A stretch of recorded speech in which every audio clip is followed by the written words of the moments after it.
What's going on, everyone? Hope you're doing well. If you're having a bad day, you can turn it around one good thought at a time.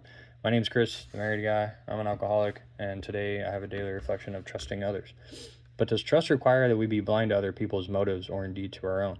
Not at all. This would be folly. Most certainly, we should assess the capacity for harm as well as the capability for good in every person that we would trust. Such a private inventory can reveal the degree of confidence we should extend in any given situation. I am not a victim of others, but rather a victim of my expectations, choices, and dishonesty. When I expect others to be what I want them to be and not who they are, when they fail to meet my expectations, I am hurt. When my choices are based on self centeredness, I find I am lonely and distrustful. I gain confidence in myself, however, when I practice honesty in all my affairs. When I search my motives and am honest and trusting, I am aware of the capacity for harm in situations and can avoid those that are harmful.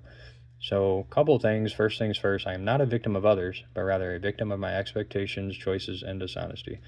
That simple line is telling us to stop pointing the finger at everyone else and blaming everyone else for our problems or our bad feelings.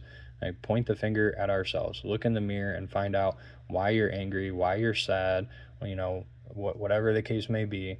You have to point the finger at yourself and figure that out for yourself. And once you stop blaming other people, you have the control to change it. But it has to come through you. You can't change other people.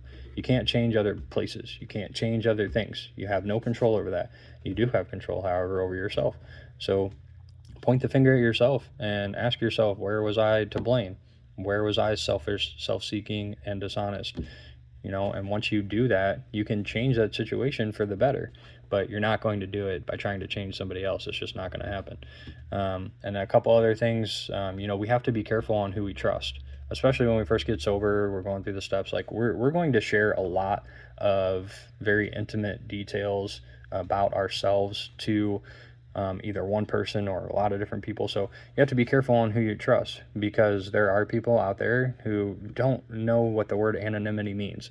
Like, they're just going to spread it all over town, and you know exactly who I'm talking about. So be careful on who you trust and with those intimate details, because you don't have to tell everybody those particular details. You can keep them to yourself. And then lastly, aware of capacity for harm in situations and can avoid those. We can. Any kind of situation we can assess and figure out if we want to put ourselves in that situation or we want to avoid it. And we have the control to do that. So what do you guys think about the reading today? If you have any questions, comments for me, leave them down below. Today is today. You only get today. Make it a great one. Thanks so much for watching, and we will see you next time.